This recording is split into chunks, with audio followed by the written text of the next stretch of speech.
In this video, I'll be showing you how to enable suggestions in Google Sheets with your suggestion controls.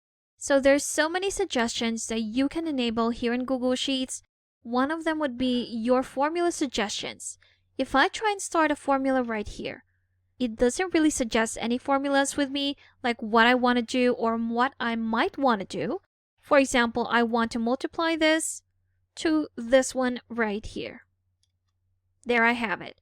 But if I go ahead and enable the formula suggestions right here, all I'll have to do would be to go to Tools here in the menu bar, select Suggestion Controls, and select Enable Formula Suggestions on the right.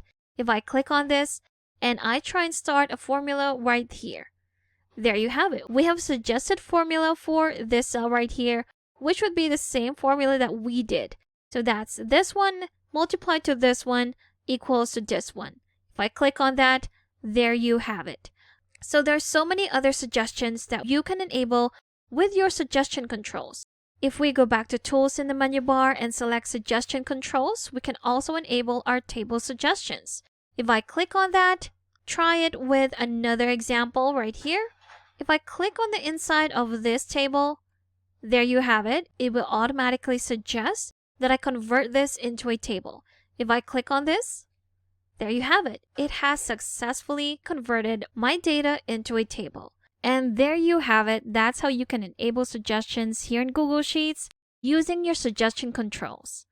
Thank you for watching this quick tutorial. Make sure to subscribe for more helpful videos, and I will see you in the next one.